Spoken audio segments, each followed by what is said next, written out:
So as I was saying, one of the top concerns that we have is the security of your account and your resources. And one of the ways that you can help us is by writing effective security policies. Now, admittedly, this isn't one of those talents that you just pick up overnight. It's one of those things that you play with this policy language. The more you play with it, the more you learn, the better you get at it. So what I endeavor to do in this session, Mastering Access Control Policies, is to share some of the experience that I've had going through and addressing some of the frequently asked questions and some of the gotchas that you get when you go ahead and create these types of policies. So let's start with some of the goals. So if we're successful today, you're going to walk out of here knowing more about securing your AWS resources than you did coming in. I know that we have folks here who are probably new to AWS, folks who have been customers for us for a while. Thank you. But I hope everybody walks out getting a deeper understanding of the policy language. Now, I am a frequent poster to our Identity and Access Management Forum. If you've ever asked a question there, probably in the last year and a half, there's a good chance that I responded to it. That gives me good visibility into a lot of the areas where people frequently try to do things, maybe they run into issues. And as we go through the presentation, I'm going to pause and try to point out some of those things that you can learn from the mistakes of others. This is a 300-level policy language session, so I am going to be showing a lot of policy documents. If you want to, you can move towards the front. Also, sort of a dry topic, so I'm going to try to keep this as lively as possible by going through a number of different scenarios, showing how you create some creative policies against a number of services. Now, before getting too deep into the policy language, I want to level set on what is identity and access management. And so why do we have IAM? One of the biggest customer concerns people have when moving to the cloud, and the word that they often use is control. And the things that they say to me is, Jeff, what if I want to control who can do what? I already know how to configure my on-premises environment. I know what my best security practices are. How can I take those best practices and apply them to the cloud so that I can at least be as secure as I am in my own environment?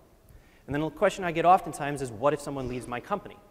I know when I remove their account from Active Directory, I've revoked all their privileges. How does that work in the cloud? So IAM is the answer to that, and IAM provides granular control to your AWS account. With IAM, you can grant or deny access by defining who can access your resources, right? So I'm going to go through and show you the types of principles that you can create to do that. What actions, or sometimes I'll refer to those as the APIs, can they take? And then which resources can they access? Can they read from this S3 bucket? Can they read or write to this DynamoDB table? Who can launch EC2 instances? And then you can also determine how they access your account. Be it from the management console, from the CLI, from the APIs, or you can determine that they can only access resources from a certain IP address range. We're going to go through all that. And the way that we describe all those permissions or entitlements is using the policy language. So let's go into the policy language. So the policy language is about authorization. Now, identity and access management also includes the authentication. So using IAM, you can go in and you can create a user, you can create a group, and that user can have a username and password that we can check when you log into the console. We also check the signatures on your API requests. But the policy language is really about doing the authorization, determining what that user can do. And there's two facets to it. There's the specification, how you actually go about defining the access policy. And then there's the enforcement, what we do on the back end to evaluate and enforce whether someone is access granted or access denied. Now I'm going to spend the first upfront portion going through the specification, making sure that you understand how to build out policies. Then I want to go through a number of samples, and these are frequently asked questions that I get in terms of, here's a scenario, how do I build up a policy that does that? And then come back to the end of the presentation to talk about enforcement, because that's really something that you want to understand. I'm going to do that at the end so that it's really drilled into you before you walk out of here. So on the specification, well, the most basic part, policies are JSON formatted documents. And on both sides of the screen there, you can see where most customers start is a basic S3 read-only access. Most customers come in, they create their account, they create a bucket, and they want to play around with the policy language, figuring out, okay, how do I read and write objects to it? And so here's an example of one that you would place on an IAM entity, a user, a group, or a role. All policies contain statements. Some point through the course of this presentation, I'm probably going to call those permissions. I apologize in advance, but if I say statements or I say permissions, I'm really talking about the same thing. And these statements specify what actions a principal can perform. So what can that user do? And it also specifies what resources can be accessed. So let's take a look at the anatomy of a statement. Now there's an acronym that we use around the IAM team, and it's called Parcc. And it stands for Principal, Action, Resource, and Conditions. And on the condition part, this is actually an interesting part of the policy, because with a condition, you can actually take context or data that comes in through the request and use that as additional criteria to evaluate the policy. So for example, where is this coming from? What IP address? What was the user agent? The date and time? Perhaps even the user ID that made the request. Now, there's one part of the policy, also the effect. But eParcc really just doesn't roll off the tongue, so I usually talk about Parcc and then talk about the fact that you can either allow or deny access. And so in the snippets over there on the slide, what you're really looking at is I have a user Bob who's granted access to a bucket, and I have a user Jim who's denied the ability to delete that bucket. So I want to go through each of the pieces of Parcc, starting with the principal. So the principal is an entity that is allowed or denied access to a resource. The principal element is required for resource-based policies. Now in a minute, I'm going to talk about the difference between an IAM policy and a resource policy, and I'll show you an example of where you can use the principal and where you don't need to use the principal. But it's important that you see some of the different variations of it.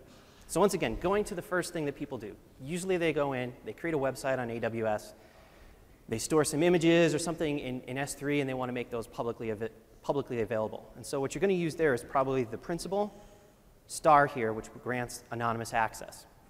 Now you can also grant access to other accounts. And you do that by either specifying the account number or the account number : root. Either of those will grant access to another AWS account. Likewise, you can go and create IAM users. I highly recommend, as a best security practice, that you go in and you create IAM users. And here is the format for the Amazon resource name, or ARN, that you would use for that. Now, an interesting feature that we added earlier this year is something we called Web Identity Federation. This allows you to authenticate users from Facebook, Google, or log in with Amazon. And if you're using that feature, you're actually going to get federated principals, and they're going to look like this. You can also use roles. If you want to learn more about roles and delegating access, a shameless plug for my 11 o'clock talk tomorrow afternoon. I'll go more into what roles are and how you use them. But I just wanted to give you an example of that, as well as a service principal. So it is also possible to delegate access to your account to a service like EC2 or Opworks or or any of the services that support roles. So the next part of it is the action. And the action, as you would guess, describes the type of access to be allowed or denied. Okay? Actions are almost one-to-one with an API. I can't actually say it's one-to-one because there are some instances where you have meta actions that don't have a tie to an API. But once again, I'll probably use action and API interchangeably through the presentation just because that's the way my mind wanders. So all statements must include an action or a not action. I haven't talked about the nots yet. In the next slide, I'm going to make a distinguish between the action and the not action. But let me talk about the positive version of that first. So the first three examples here are for EC2, IAM, and S3. And each of these just list a single API that you're granting access to or denying access to. Now, you don't just have to specify a single API. You can also specify a list of them. And if you do, as I did here with SQS, you simply have a comma delimited list, and then you put them in brackets. Right? This is just JSON syntax. And then to make it easier, you can also use wildcards. So you can use an asterisk for multiple characters. You can use a question mark for a single character. And so down here, I'm granting access to all of the IAM APIs that have access key in it. And this is a lot easier than if I had to go through and add create, delete, list, and update access keys. So there's shortcuts that you can take to make your policy smaller as well. So I want to take a minute here, and this is something that I frequently see when customers are posting policies to the forums, is understanding what it means when we say something like not action or not resource. So on the positive side, not action lets you specify an exception to a list of actions. So I can simply go in and say, not action S3, which would literally give you every API in AWS except for the S3 set, right? And this can result in smaller, shorter policies, because the alternative would be to grant access to every API and then deny the ones that you don't want. Okay, so let's look at an example here. Let's say that you wanted to allow everything but IAM. And this is pretty common because IAM effectively gives you administrative access to your account. With IAM, you can create administrative users. So once you've granted that to a user, they have full access to your account. Make sense? So there's a way you could deny them, if you will, access to that. One way would be effect allow, not action IAM star on all resources. And this would grant every API that isn't an IAM API. Okay. Or alternatively, I could create a policy with two statements. This first statement allows access to every API and every resource. Right? This is sort of like God mode, super user mode. But then I have a second statement in the policy here, which has deny IAM star. So if you look at these two policies, you're like, okay, one's shorter. That's nice. And if you created a user and you just applied one policy to the other and nothing else, you would effectively have the same permissions. Now, these aren't exactly the same. Does anyone know what the subtle difference between the two is? The answer, one of the suggestions was sequence. Nope, sequence doesn't matter. Doesn't matter if I put one or the other.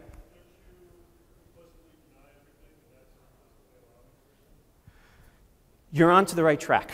So let me just tell you what the difference is. So a lot of people, when they look at not action, they think of it as a deny. And a not action is not a deny. It's an exclusion to an allow. Right? So if I were to add another policy, like for some reason maybe I mistakenly add them to an admin group, or I just, I add an IAM API that allows them to create keys.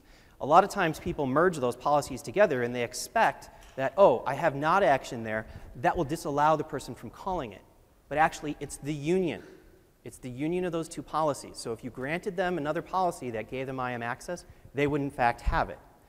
On the other hand, if you want to prevent the user from ever being able to call the IAM APIs, use an explicit deny. An explicit deny always trumps an allow. And so if you want to create a group of users and you never want them, not even by accident, to become admins, use an explicit deny. Okay? Make sense? All right. Now you all know. Okay, some of the resource examples. Obviously, these are the objects that are going to be requested. A statement must include a resource or a not resource. So we just talked about actions, not actions. We also have resources and not resources. I have a couple common examples here of an S3 bucket, an SQS queue, an IAM user. And then just like actions where I could list multiple of them, resources can have multiple resources as well. So this long one down here is actually a couple of DynamoDB tables set as the resource. One of the new ones and ones I wanted to point out is EC2 also supports resources as well. So this was probably one of the most requested features that we've had for a while, resource level permissions. And so here's an example of a resource that would grant access to every instance in US East, but nothing else.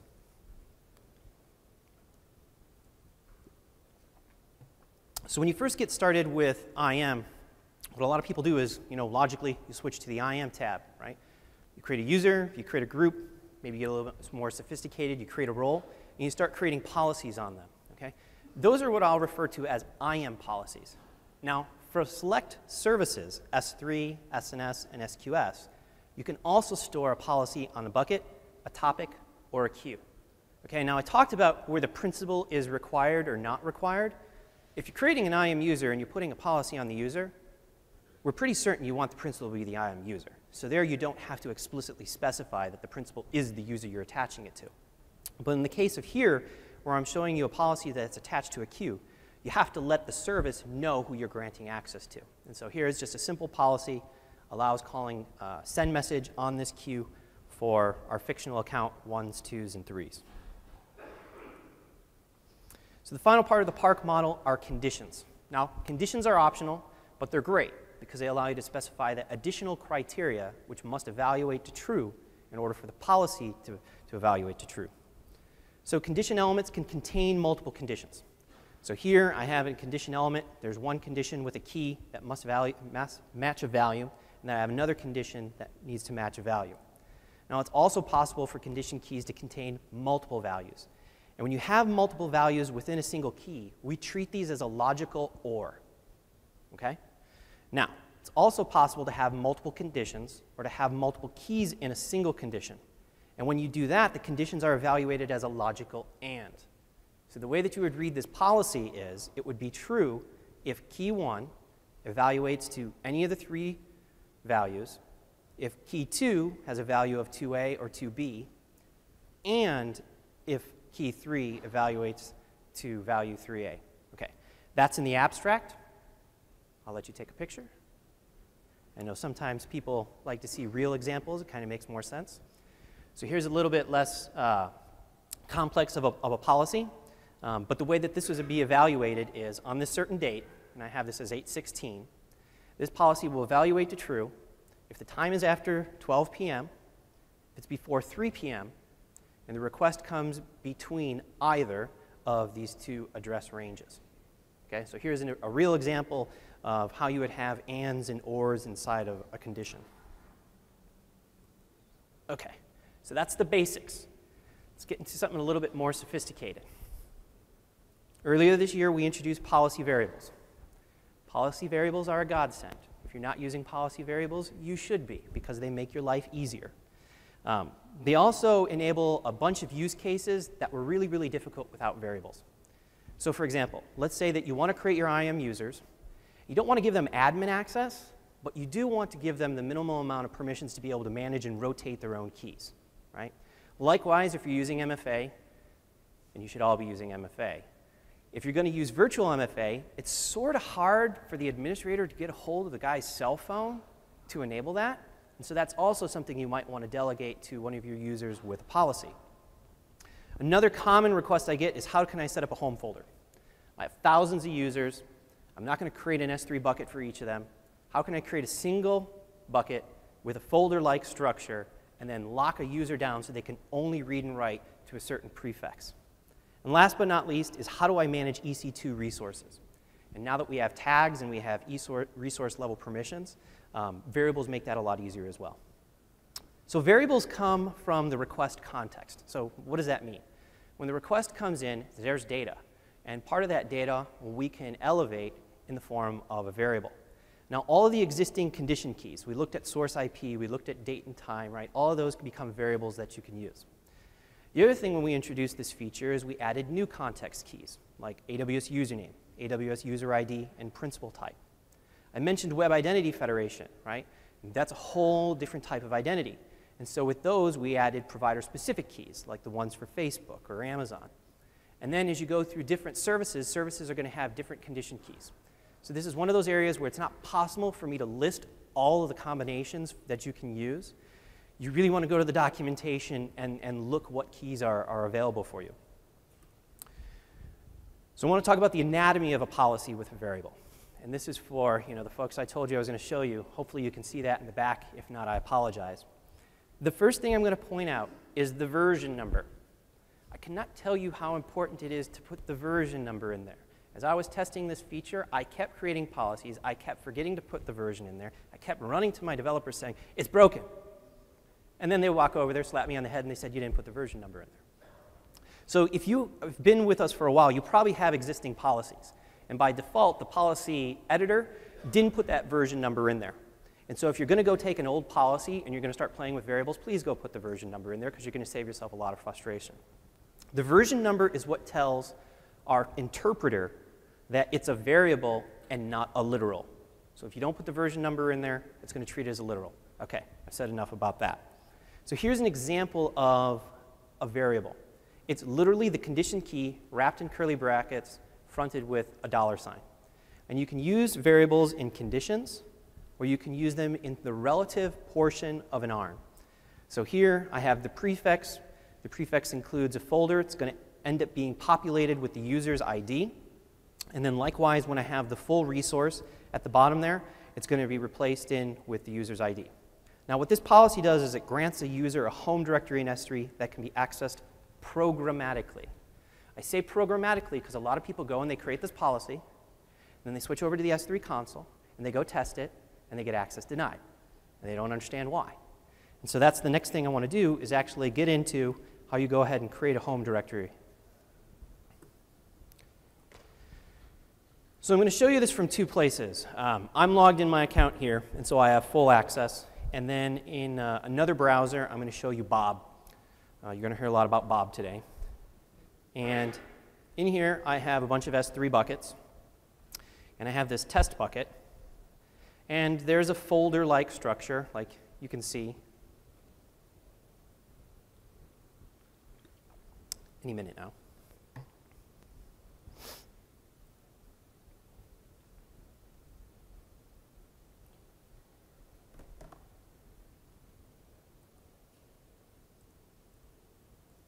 Wonder if my session timed out.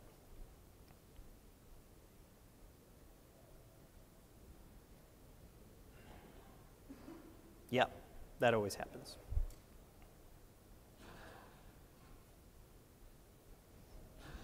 Tell you what, I'm going to try to just get off the wireless and see if that's better.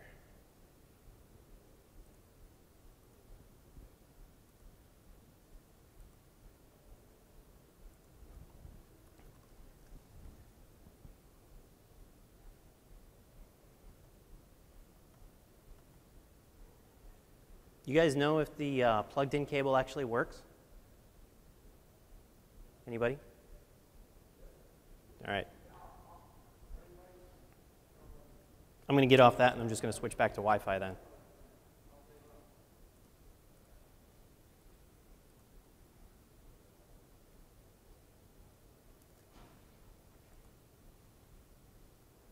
Finally.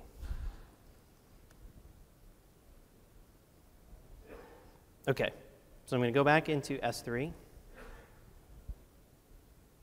And here's my test bucket. Here's a folder-like structure, so I've created a number of prefixes. And in here I have a home folder. And here I have a number of users. So the goal here is to lock Bob down so that he can only get to this folder. So I'm logged in as Bob in another browser over here. And if he switches to S3, maybe.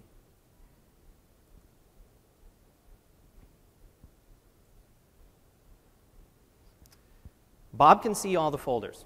So this is one of those things about the S3 console and the underlying APIs that it calls.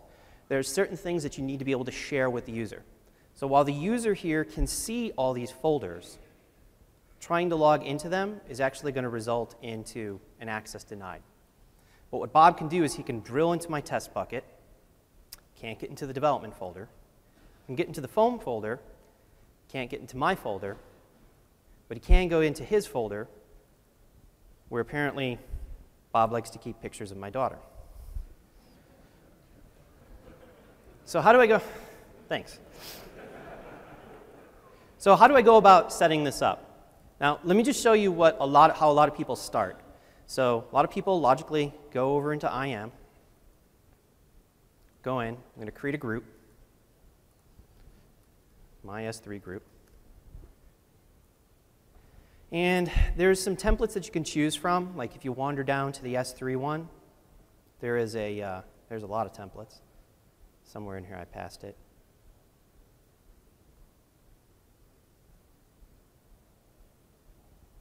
All right, you're going to trust me because it's in there. But when you use the policy template, you're basically going to get full access or read access. So you're going to need something a little bit more sophisticated. So we do include the policy generator. And in here, I want to do this for S3. I'm going to be generous. I'll give Bob all the actions. And now I need the resource ARN. Okay? So a lot of people are like, well, what is the resource ARN? So I go over here, select my bucket, look at the properties. There's a bucket named this. I'll go ahead and try to copy that in. Ah, denied, right? So luckily, we looked at the different resource ARNs. And so you actually need to have something that looks like this. So that's usually the first thing people stumble across. And so you have to specify an actual resource in there. And we can make that easier. And then you want to go in and add some conditions. So right now, what we want to do is we want to lock it down to a prefix. And it could be anything in that folder. So we're going to use a string like. And I'm going to go put in home,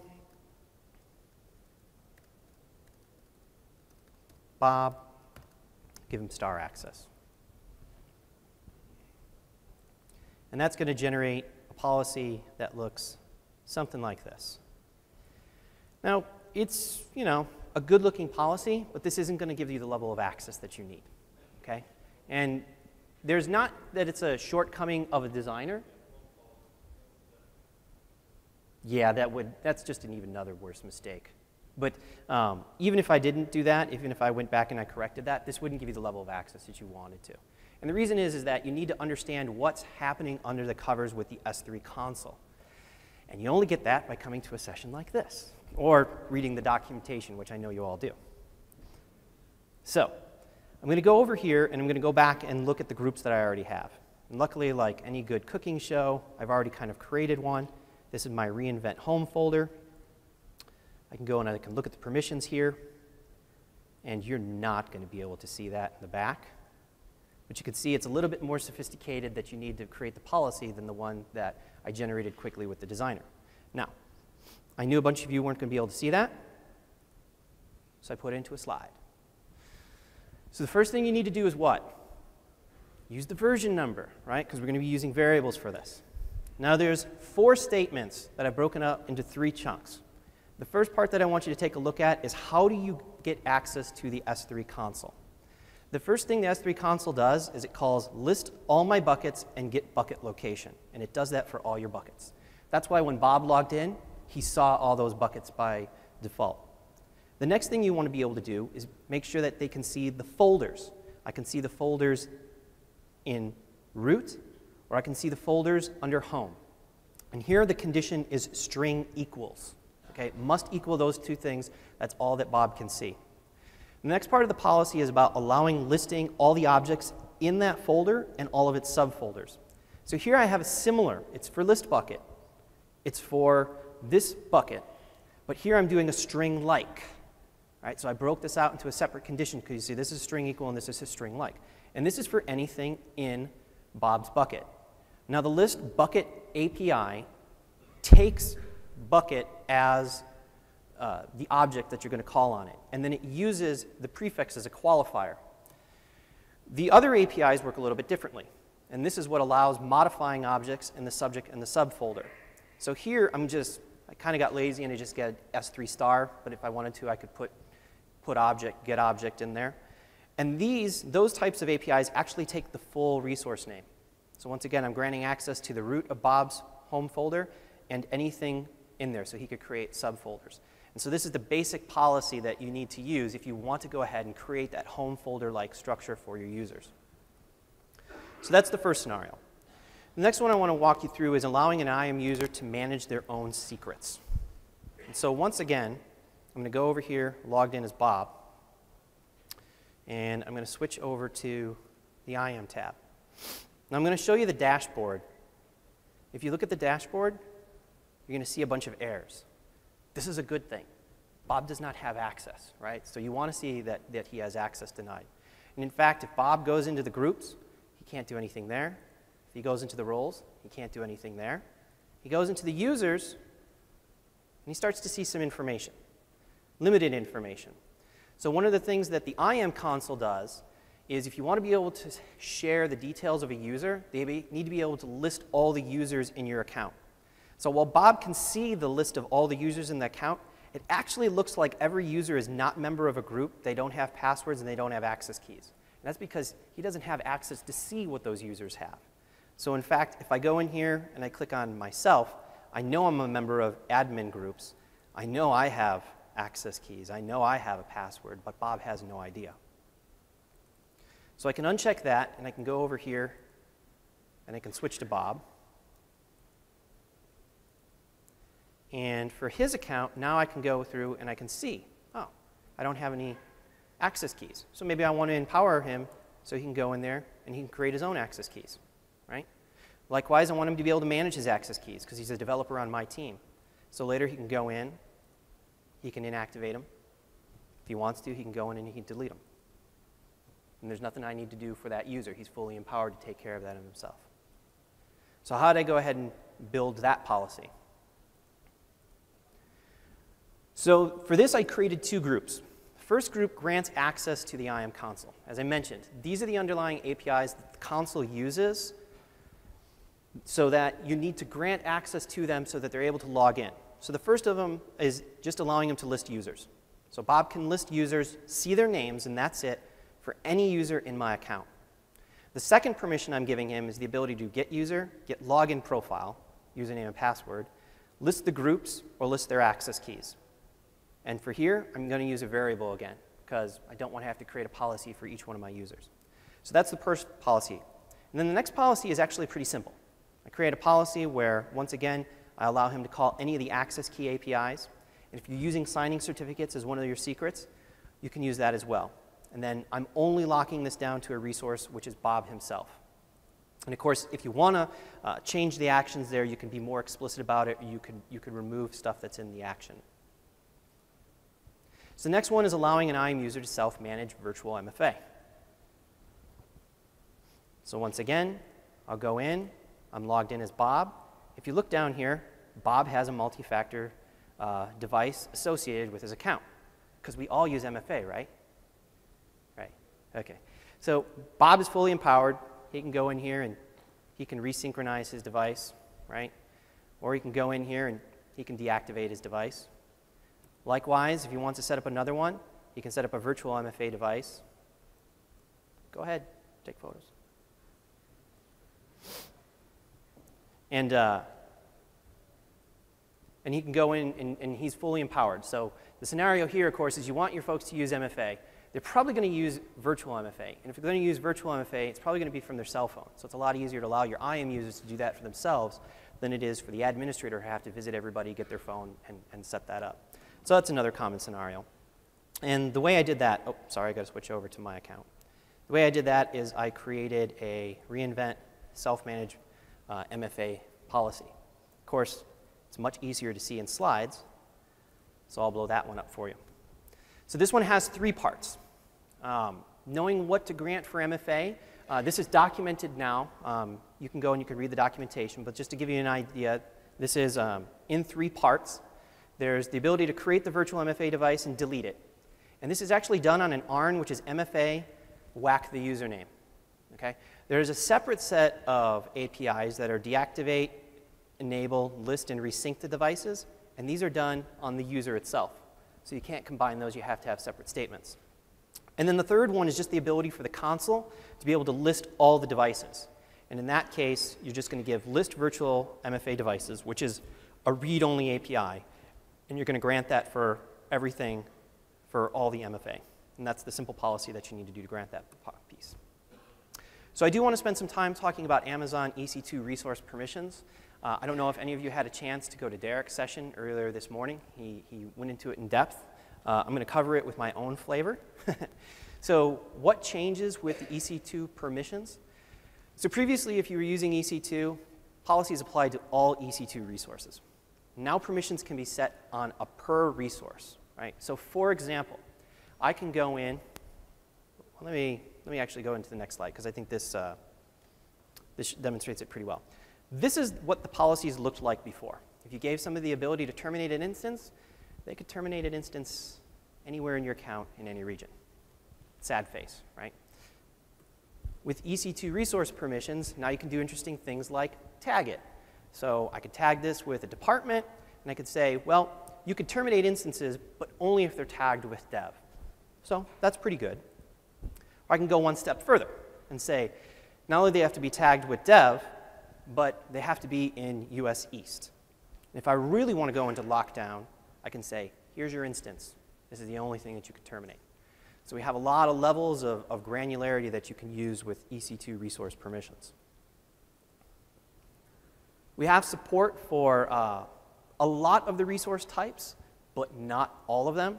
So the last time I checked, and this is something that you definitely want to check on within the documentation, is we had support for these 16 different resource types.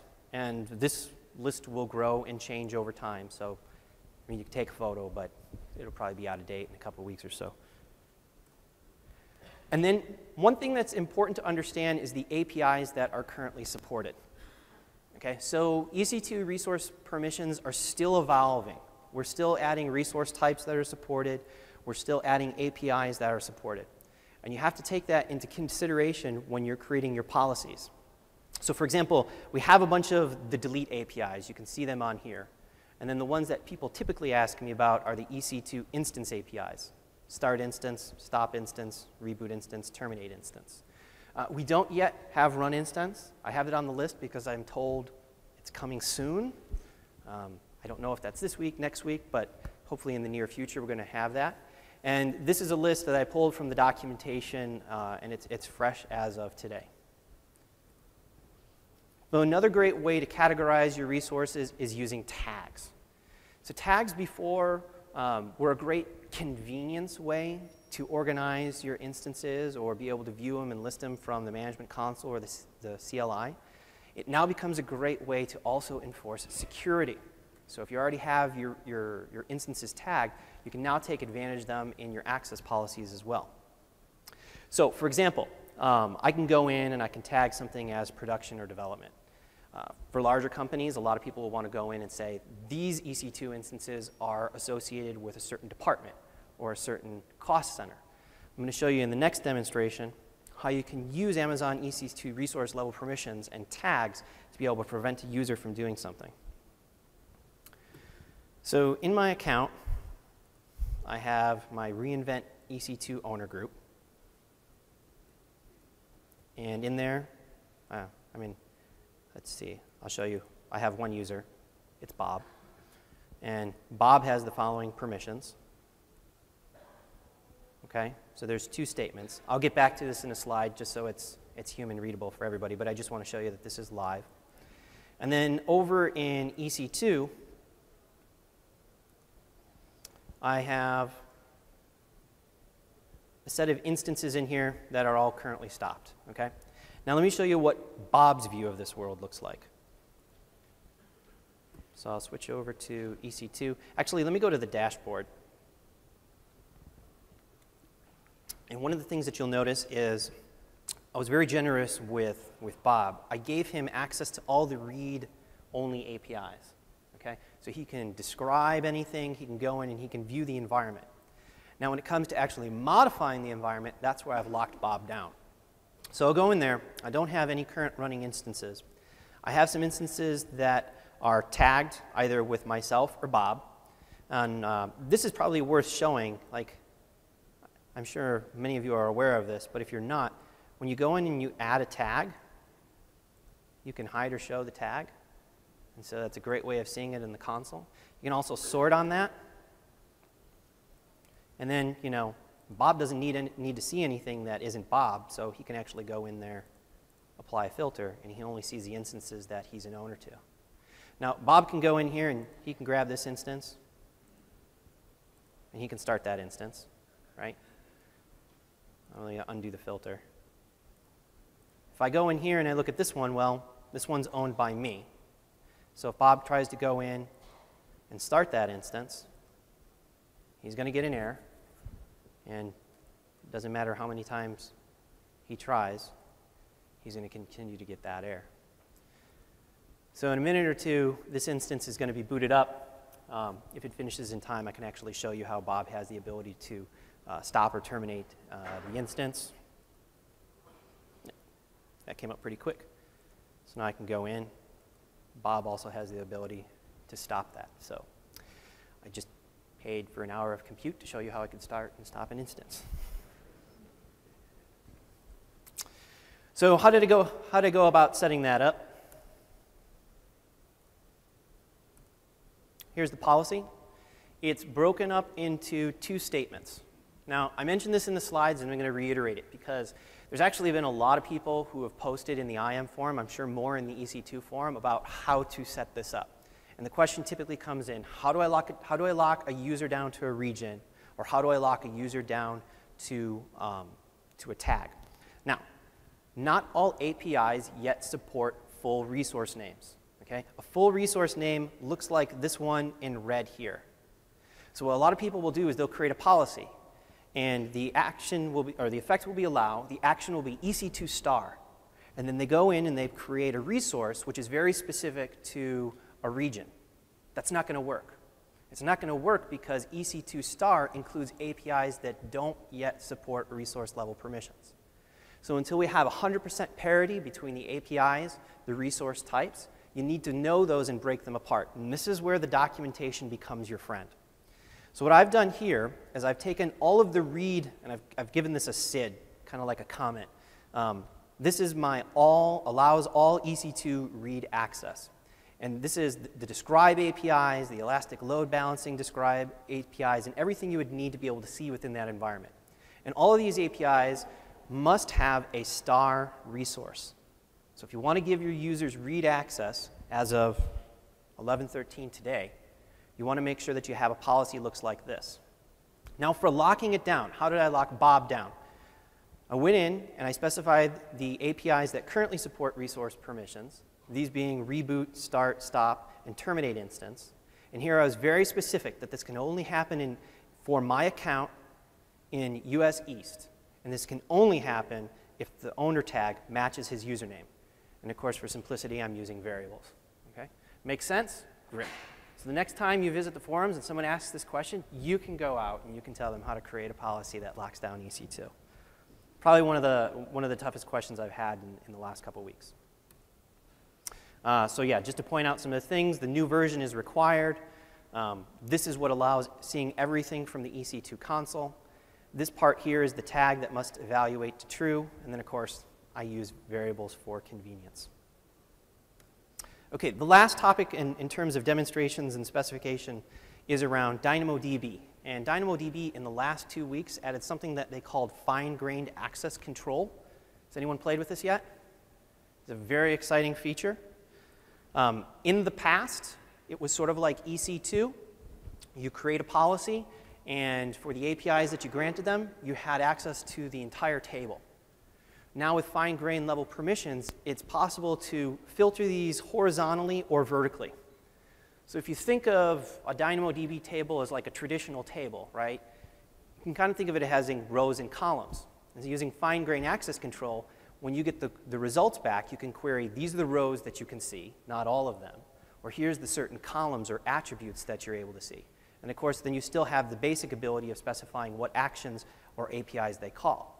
So now I can have a read-only or a read-write access policy, and that can be for only certain attributes inside of the table.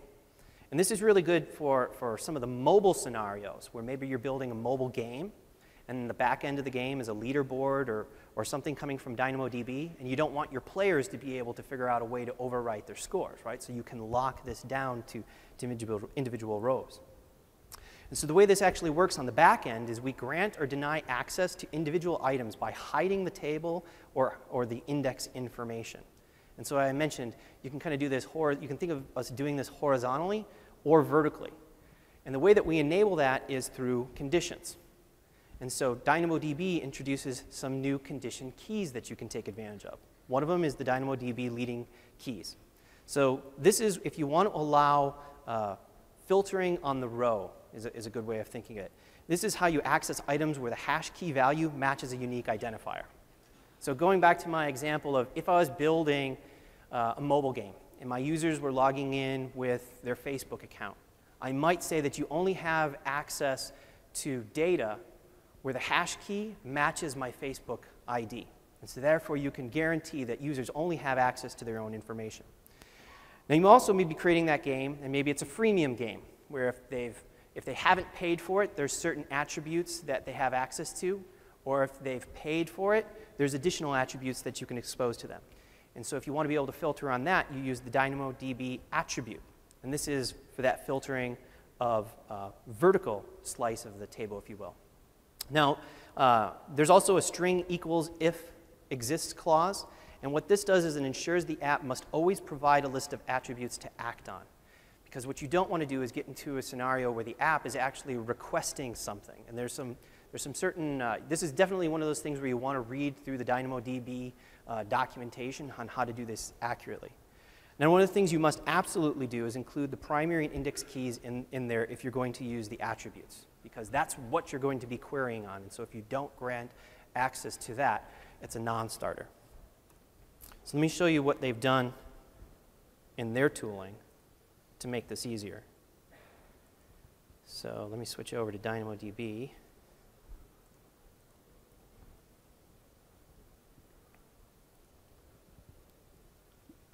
And in there I have a pretty simple table. It's just game scores.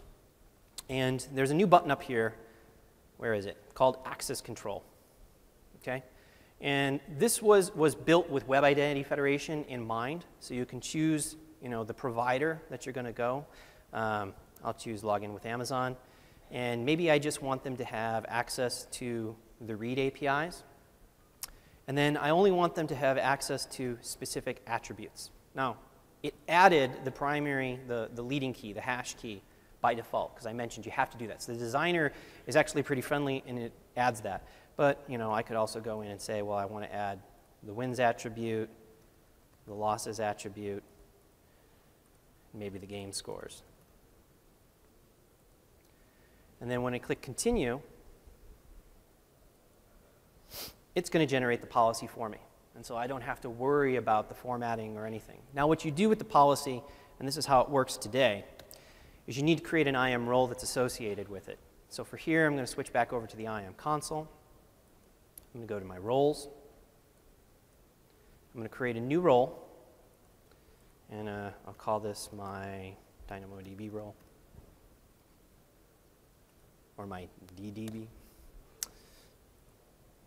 And then I want to create a role that grants access to web identity providers. So this is the one that you use for Amazon, Facebook, or Google. Okay? Select that one, and then I'll switch it to login with Amazon. When you register, if you've ever registered an application with an identity provider, they give you a unique application ID. I don't have one, so I'm just going to put in garbage. And then this basically sets up the trust for your role. Now, if you haven't used roles a lot, I definitely recommend you show up at my session tomorrow. It's at 11 o'clock in this same room. Shameless plug. But after you set up the trust, then you add a policy, and this is where you can put in that policy document.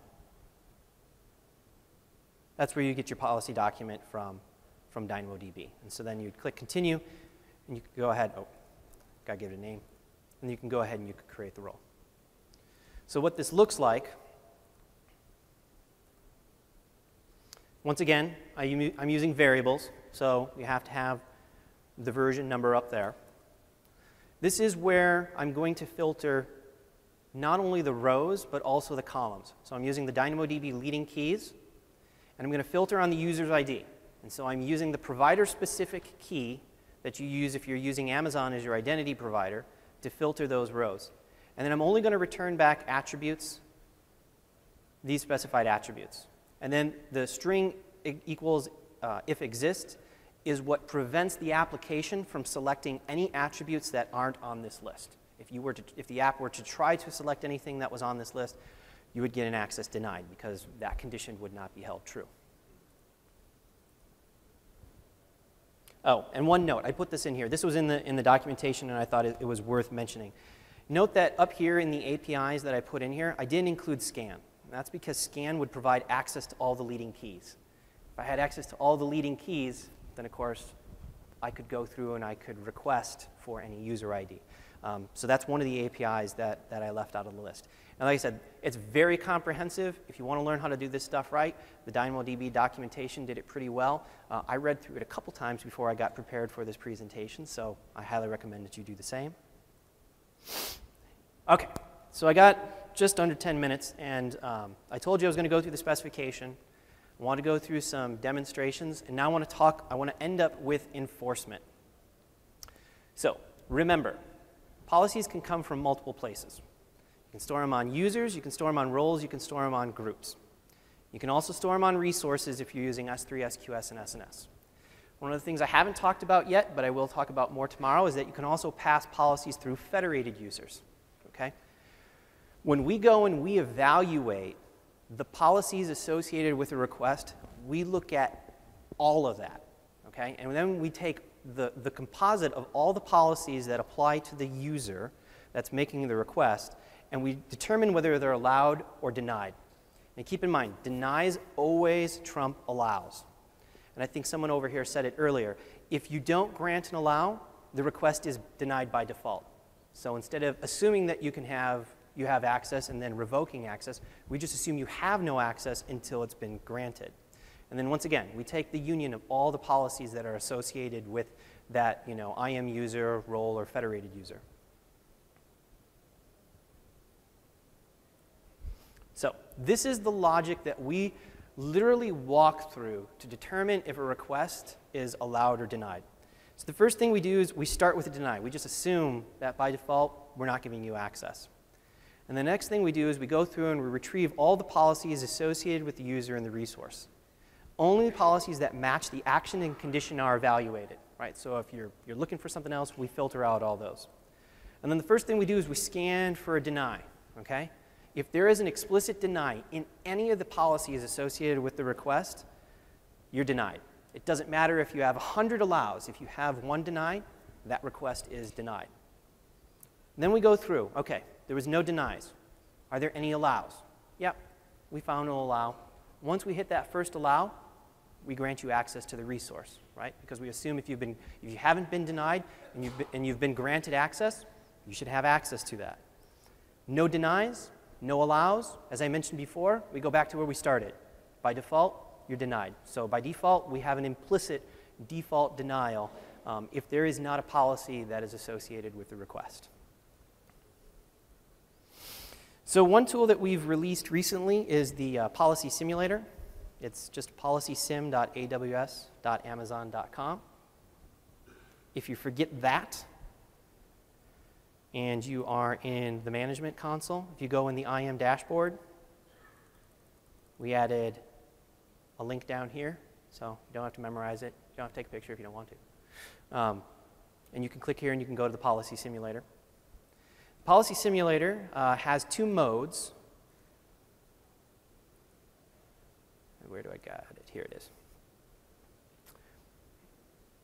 I'll give it a second to load. It's got two modes. The first thing is it knows that I'm already logged into the console and it found my account, right? And so mode one, I can look at existing policies, or I can go into a sandbox and test policies. When I'm in the sandbox here, everything that I'm doing, nothing is happening against live data. This is truly kind of a test environment. I want to build up the policy and see if it's actually doing what I can. I can also go in and I can import existing policies. So I've been playing the role of Bob. So I'll select Bob, and these are all the policies that are associated with Bob. So let's say I want to go ahead and just test the IAM policies. So I'll uncheck the EC2 one and the S3 one. You can see it grays them out. And then I'm going to select the service that I want to test. I'm going to test this against identity and access management. I'll select all the APIs. Okay, now you're going to notice here I'm getting this little yellow button. So I'm going to click on that and see what that's talking about. And there's two things that are in here. So one is I really want to test this against Bob. So I know who Bob is because I've gone in here and I can look at Bob. And if I look at the summary, it's going to conveniently give me the resource arm. So I'm going to copy and paste that over here because I just want to test what Bob's permissions are against his account.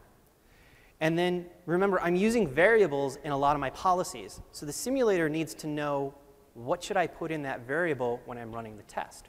Well, it's the AWS username, so it's going to end up being Bob. But now that I have this all set, I can go run the simulation, and I can see of the 70 actions denied, 54 of those actions, 70 actions selected, 54 of them were denied, and 16 of them were allowed. And so if I scroll through here, you can always say, oh, create key. Yeah, I let Bob create keys. That makes sense. Scroll a little bit further, and you see, yep, deactivate MFA, delete access key. And so you can start to see some of the things that we saw in production. The policy simulator is a great way for you to go and play and test with your policies. And before you go into a production environment, you can test them. And luckily, it's returning results that are consistent with what I have in my live environment. So that's a useful tool that you should be taking advantage of. And we're getting close to the end of my session here. So I want to go through the summary. Just to review, IAM provides access control for your AWS account, right? We provide you with the policy language so that you can allow or deny access at a granular level to all your AWS resources. From the enforcement, we know that users are denied by default, and if you have a deny policy, it trumps any allow policy. When we do that evaluation, we look at all of the policies that are associated with the request, whether it's a user, whether it's a group, whether it's sitting on the resource itself. I highly recommend you use policy variables, as long as you put the version number in the policy. And then the last thing I'd say is keep up to date with the releases. So we're continuously enabling more granular control. EC2, RDS, DynamoDB are just a few examples of the recent ones that we've added.